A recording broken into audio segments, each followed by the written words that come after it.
Hospital Policlínico La Rosaleda, centro de referencia de la sanidad privada en Galicia desde hace más de 5 décadas. La Rosaleda cuenta con el mejor y más completo cuadro médico.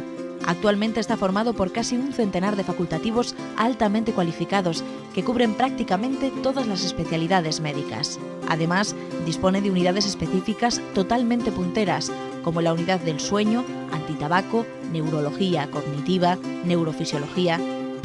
El hospital está dotado asimismo con la tecnología más avanzada, ofreciendo a sus pacientes las máximas prestaciones sanitarias con los más vanguardistas medios de diagnóstico, quirúrgicos y asistenciales. Más de 10.000 metros cuadrados a tu disposición, con unas instalaciones recientemente reformadas para una mayor confortabilidad, exclusividad y el mejor trato a sus pacientes.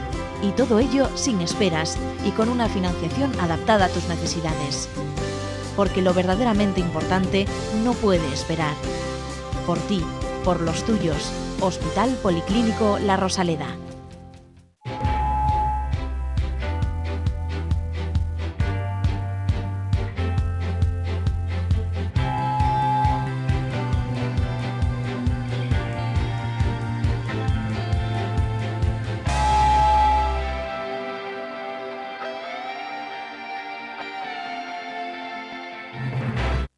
Hola, bienvenidos. Una semana más en Falando de Saúde aquí en la televisión del Correo, donde ya saben lo que intentamos cada semana, y ya llevamos unas cuantas, y ustedes aguantándonos, intentamos contarles cosas que les resulten interesantes, pues a la hora de cuidarnos un poquito y de hacer pocas tonterías, o al menos hacer menos de las que hacemos para cuidar nuestra salud.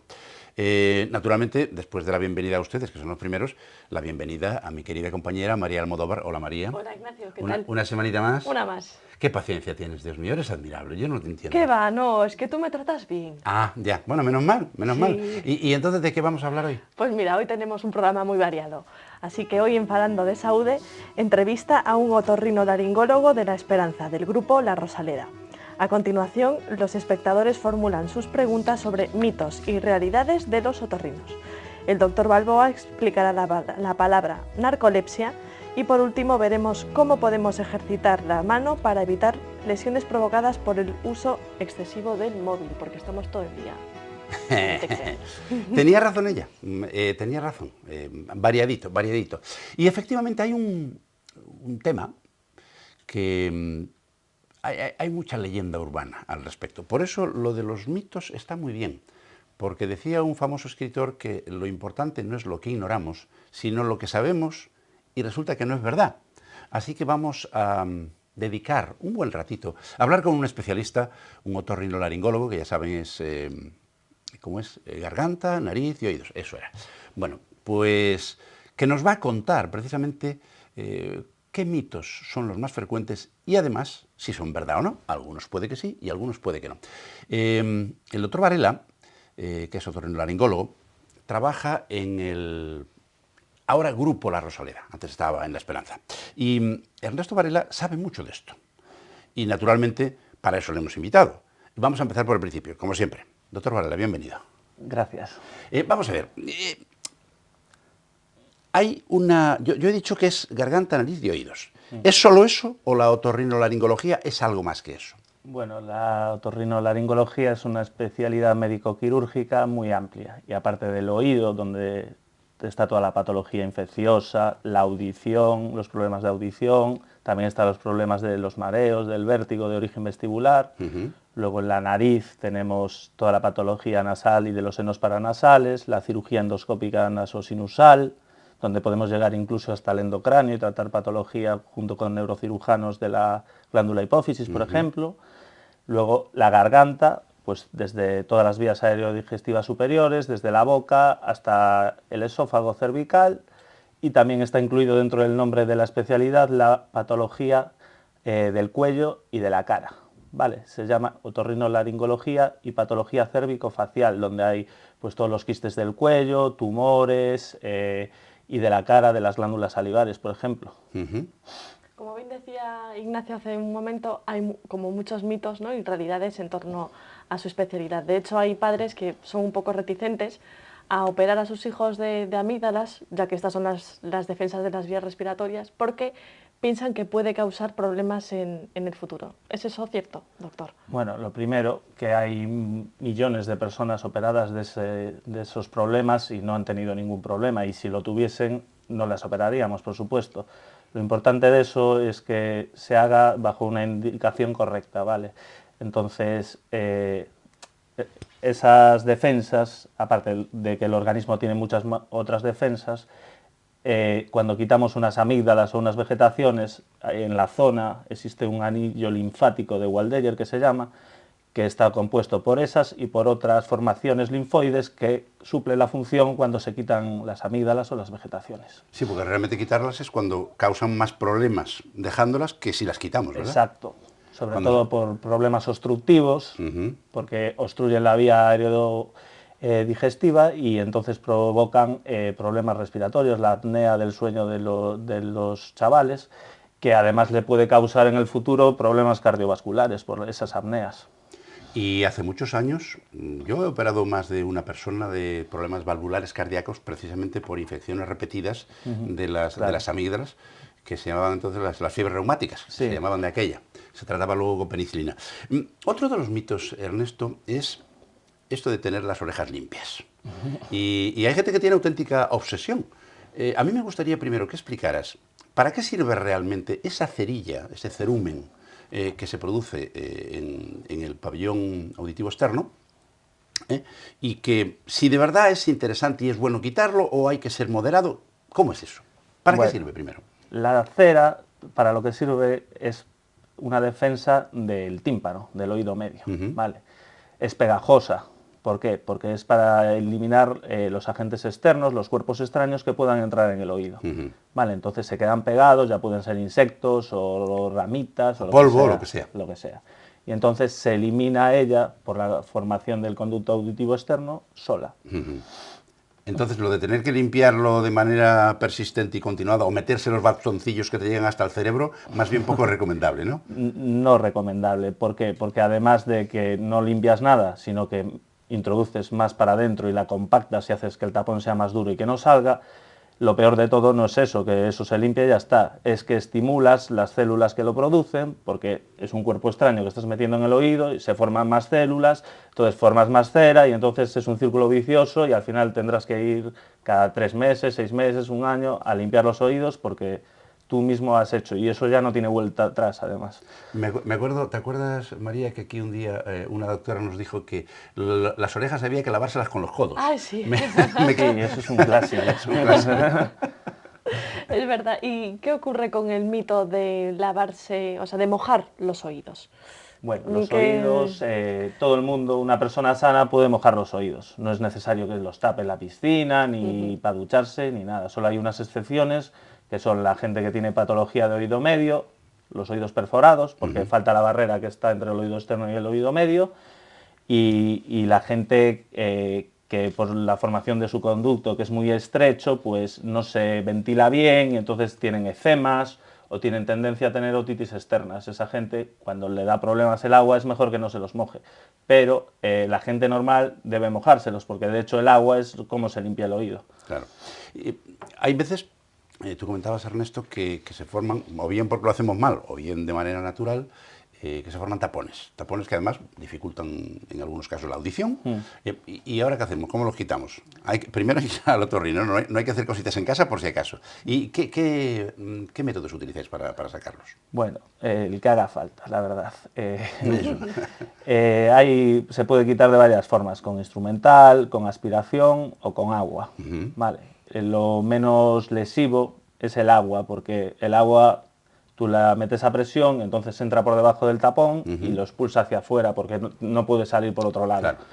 Y con instrumental a veces es necesario y en manos expertas no hay ningún problema, pero cualquier movimiento del paciente puede hacer un daño en el conducto, un sangrado, en la propia membrana, incluso una perforación. ¿Y qué ocurre ahora? Nos pasamos a otro lado, con las fracturas nasales. Es decir, cuando una persona se da un golpe, sospecha que a lo mejor se rompió la nariz, que puede tener desviado el tabique, ¿qué tiene que hacer ahí el especialista? ¿Tiene que ya recomponérsela inmediatamente? ¿Hay que esperar a que baje una inflamación? ¿Qué hay que hacer? Bueno, en las fracturas nasales lo importante son dos cosas. Bueno, primero se produce una gran inflamación de las partes blandas y no se ve bien si la pirámide nasal está desviada o no. Entonces muchas veces es mejor esperar a que baje esa inflamación. Cuando la fractura, que se llama conminuta, que es de múltiples fragmentos, pues en esos casos sí que es necesaria reducirla pronto, porque cuando todo eso cicatrice, se forma un callo óseo, como está todo muy mal, pues va a quedar peor y la cirugía posterior va a ser mucho más difícil. Hay una situación que nos pasa a todos muy a menudo, a todos, cuando estamos constipados. Pero hay gente que sin estar constipada, pues tiene un exceso de mucosidad en la nariz y tiene que respirar por la boca. Con lo cual nos estamos saltando una barrera de protección de la entrada del aire a los pulmones. ¿Qué hay que hacer en esos casos? Bueno, hay que investigar la causa. ¿Vale? Lo más probable es que sea una rinitis alérgica o no alérgica y que tenga una base inflamatoria y hay que tratarla. ¿Vale? Y se trata fundamentalmente con lavados nasales, que puede ser suficiente. También hay gente que tiene hiperreactividad nasal, que no es que tenga una alergia a algo en concreto, sino que su nariz frente a los agentes externos reacciona más que las de otros, o sea que se congestiona, que segrega agua, la rinohidrorrea y que le pica también. Ernesto, hay una cosa que yo tengo ganas de preguntar. Yo hace muchos años que soy buceador y siempre, casi cuando empezabas a hacer el curso de buceo, te enseñaban, antes de bajar, a lavarte bien las narices con agua de mar. Con lo cual, bueno, desatasca, que es una maravilla. Y de hecho ahora incluso en las farmacias encuentras agua marina para esos desatascos. ¿Cómo funciona? Por osmosis, es decir, ¿disminuye la congestión de las estructuras nasales precisamente el agua que sea salada? Exacto, por osmosis. Como lleva más sal que la que tienen las células... Quita líquidos de... Claro, las células segregan, bajan el edema y baja la congestión. Por lo tanto, hay más espacio, respiras mejor. Un mito positivo, ¿ven? Así que a enjuagarse las narices con agua de sal. Ahora ya un poco fuera de mitos, sino más bien consejos. ¿Qué es lo que tenemos que hacer y sobre todo qué no hacer para no maltratar nuestros oídos y nuestra garganta? Bueno, además de no usar los bastoncillos, claro. En principio el cuerpo ya es muy inteligente y no hay que hacer nada en especial, pero bueno, para los oídos pues es bueno, gente que no tenga problemas, para que se vaya limpiando la cera, pues darle todos los días en la ducha un poco a los oídos y luego secarlos bien, incluso con el secador, gente que tiene problemas para que no quede la humedad, y protegerse de los ruidos, la gente que trabaje con ruido, por ejemplo. Y en cuanto a la garganta, pues evitar todos los tóxicos, tabaco, alcohol, mucha hidratación, tener la garganta siempre hidratada, no hay que beberse 2 litros a la comida, sino que hay que beber durante todo el día, tenerla mojada, no carraspear. Cuando tenemos ganas de carraspear significa que tenemos la garganta seca, entonces hay que beber, no hay que intentar algo que no hay, sacar para afuera y poco más. ¿Ven ustedes por qué nosotros cuando estamos aquí siempre tenemos un vasito de agua? Exacto. Para no tener que carraspear. El doctor Valera nos decía que la especialidad incluye otra parte de nuestra anatomía, que es el cuello. Y a veces en el cuello pues aparecen, pues eso, deformaciones, bultos. ¿Cuáles son las patologías más frecuentes ahí, Ernesto? En el cuello, bueno, lo principales son los ganglios linfáticos que se inflaman durante una infección, por ejemplo, que suelen ser, se llaman rodaderos, que se mueven mucho, son pequeños, son bilaterales. Luego tenemos quistes embrionarios, tipo quiste branquial, los quistes tiroglosos, y luego ya cosas malas, adenopatías metastásicas, problemas, bultos en el tiroide, el famoso bocio. Hacía tiempo que no se veían. ¿Tú has visto algún bocio recientemente? Porque antes era endémico de Galicia. ¿Se sigue viendo todavía el bocio con la misma frecuencia que antes o no? Sí.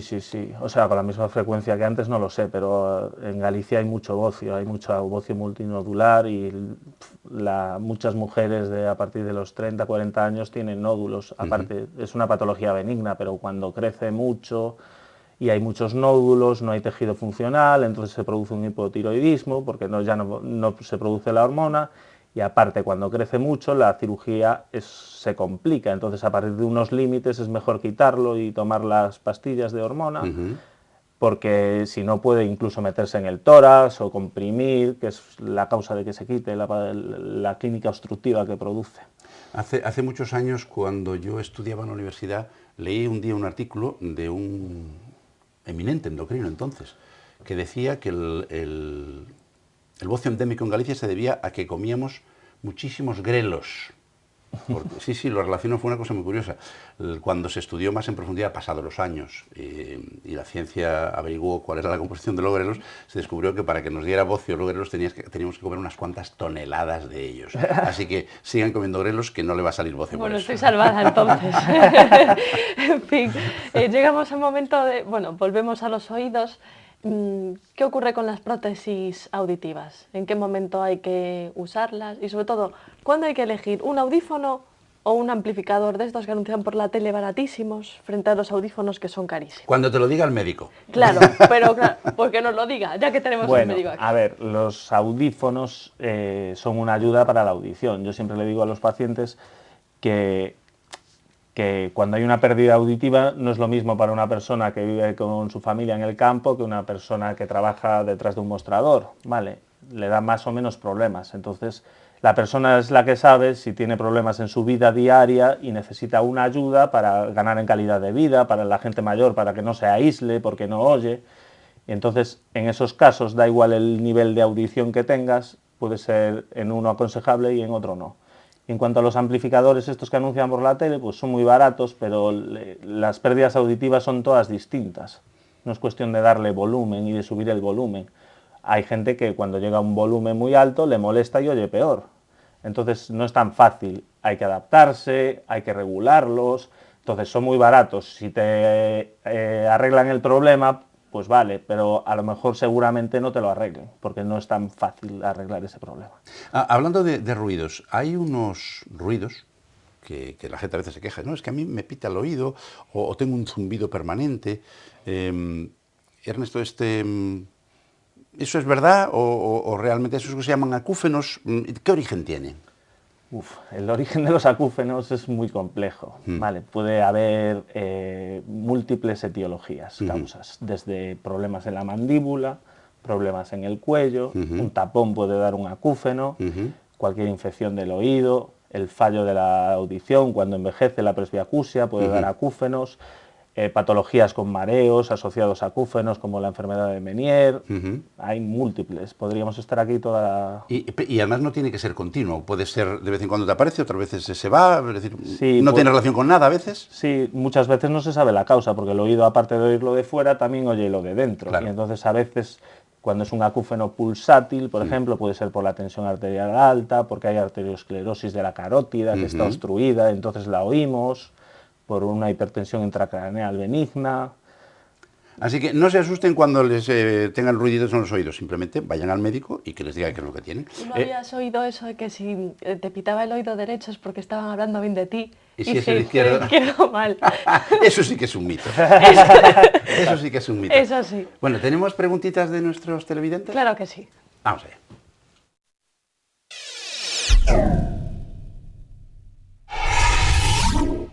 Como ya saben, pueden enviar todas sus preguntas a través del correo electrónico enviando un mensaje a falandodesaude@correotv.es o si no, como también ya saben, nos pueden seguir a través de las redes sociales. Doctor, primera pregunta. Lucía de Pontevedra dice, doctor, de pequeña tuve un pequeño bulto en el cuello que por temporadas me aparecía y me desaparecía. Hace ya muchos años que no tengo nada. ¿A qué pudo ser debido?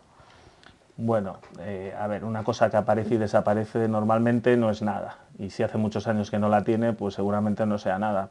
Posiblemente, probablemente, si fue de pequeña, fuera una de esas adenopatías reactivas inflamatorias a una infección que tuvo, que a veces crecen, se calcifican un poco, duran un tiempo y luego van disminuyendo y desaparecen. Bien, o sea que no es preocupante. No, en principio no. Vanessa de Teo dice, doctor, me mareo con cierta frecuencia. Una vecina me dijo que podía ser vértigo y que un otorrino debería verme. ¿Es verdad? Sí y no. A ver, el vértigo es simplemente una palabra, es lo mismo que decir mareo, no significa nada. Hay que buscar la causa del mareo, que en un tanto por ciento puede ser debida al oído, porque es un órgano que regula el equilibrio. ¿Qué pasa? Que los otorrinos vimos todo tipo de mareos y con una buena historia clínica y una pequeña exploración por lo menos podremos orientar si ese mareo es de origen cardíaco, que puede serlo, neurológico o del otorrino. Pues muy bien, estas son las preguntitas de hoy de los espectadores. ¿Y ahora qué nos toca? Y ahora, a ver, ¿No lo estás echando en falta? ¿No notas ahí la tensión? Ya sé lo que quieres decir, ya. Su examen semanal. Ya.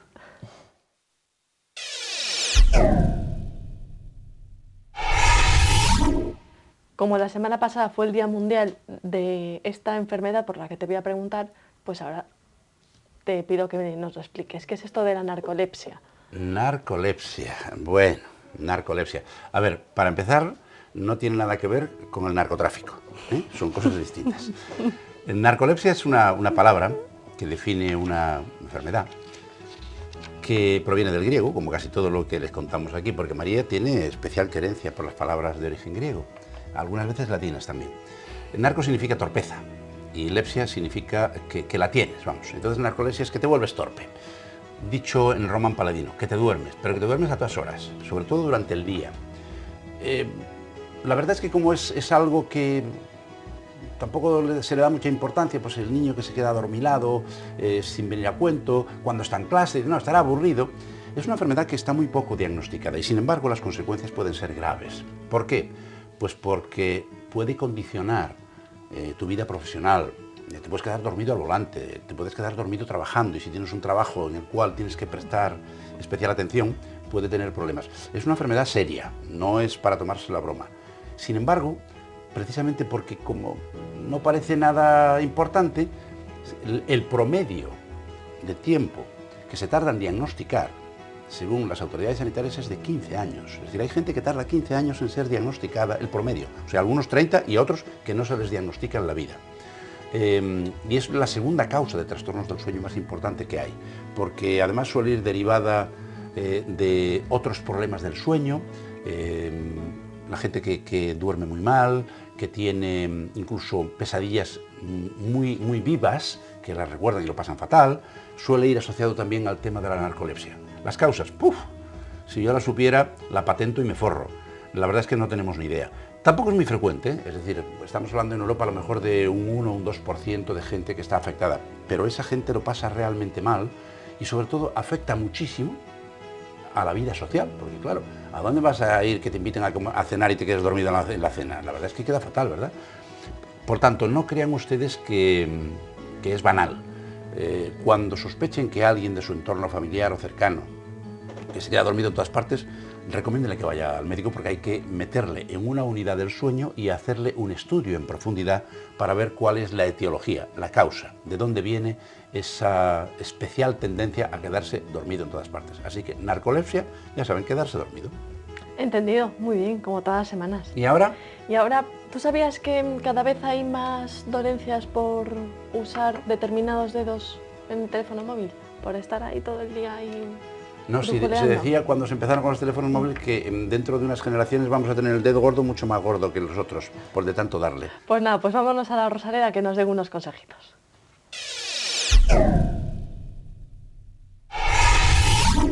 Hoy en día los hábitos tecnológicos nos obligan a utilizar muchísimo la articulación del pulgar, con lo cual vamos a explicar un poquito la mejor manera pues, de estirarlo, relajarlo y también para aquellas personas que padezcan de rizartrosis o artrosis del primer dedo, que es muy frecuente en trabajadores manuales y bueno, en general en la población.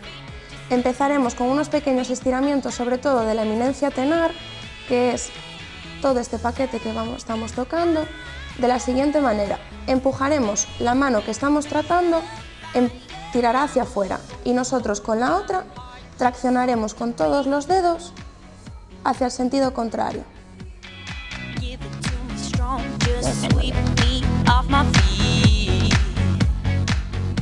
Podremos hacer una serie de 5 o 7 pases para así ir estirando toda esta musculatura que tiene como una forma de abanico. De ahí esta tracción. Otra manera de estirarlo es buscar aquí esta articulación, que es la que sufre bastante, al igual que esta.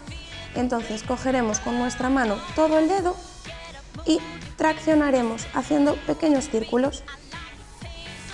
Sobre todo en gente que padezca de rizartrosis, podemos escuchar un poquito de ruidos, crepitaciones, pero bueno, son bastante frecuentes, siempre y cuando no produzca ningún tipo de molestia. Otra manera es realizar pequeños círculos de amasamiento en toda la eminencia, siempre el dedo relajado, y cogeremos pues todo el paquete muscular de esta manera, haciendo tracciones siempre en dirección al dedo.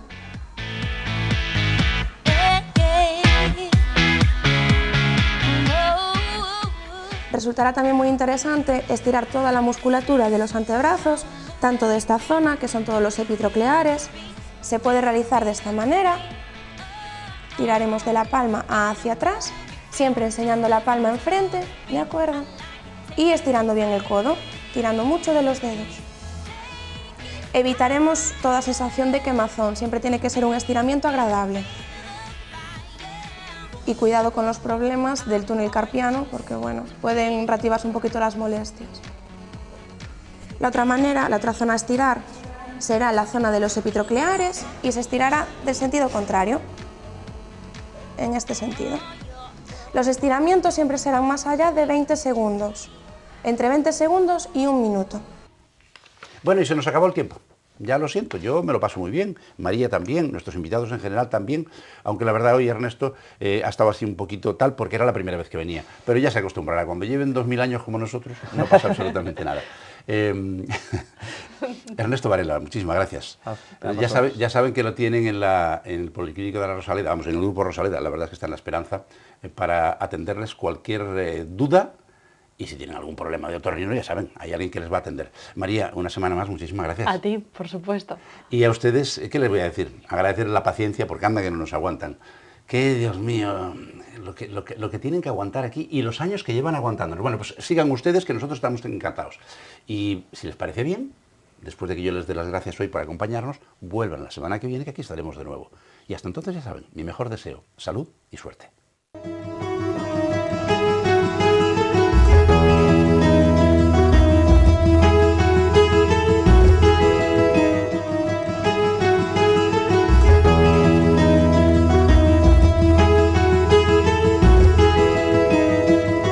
Centros Médicos La Rosaleda han patrocinado este programa.